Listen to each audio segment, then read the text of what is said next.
Good morning, everybody. So another thing I get asked all the time is that I get the comment that I struggle with draw control, draw management. I struggle with knowing how much I should pay and when I should pay.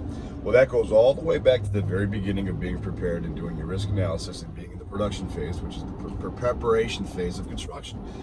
When you do your schedule should not be as simple as demo day one, or week one, demo and rough-ins. Okay, great. At least you have an idea what's happening that week.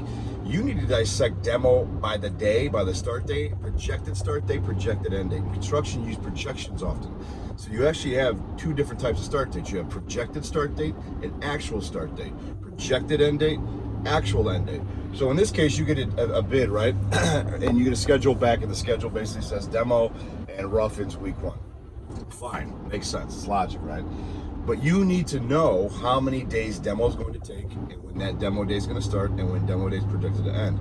And then you need to dissect, when does rough electrical start, how many days does it take, when does rough electrical end, and plumbing, and HVAC, and so on and so forth, and how it carries you week to week or month to month.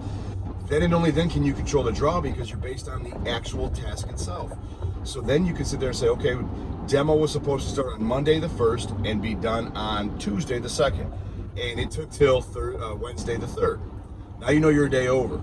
Now you have something that's actually measurable. And when it's measurable, you can control that. When you can control that, you have the leverage to grant or take away draws. Managing the draws starts not only with the schedule, but creating a Gantt chart thereafter. Be specific on following the critical path to make sure that you understand how each task flows through the entire process of your construction. Each task has an associated time to that task. Then and only then can you control the draw.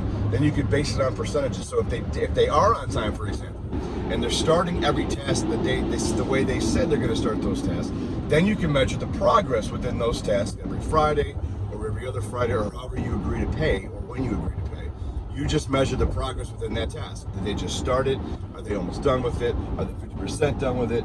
It becomes much easier for you to gauge how far they are along in that task or that process. Then you can obviously offer your draw based on that. That's quantifiable, it's measurable, right? That's the best and only way and only solution for investors to learn how to manage draws, is you have to look at every single specific task. I hope that makes sense. If you have any questions, reach out, but that's something that is missed all the time. I'm like, listen, you can't manage draws unless you've got a legit Gantt chart. And I'm not talking about a schedule. A schedule is the foundation of a Gantt chart.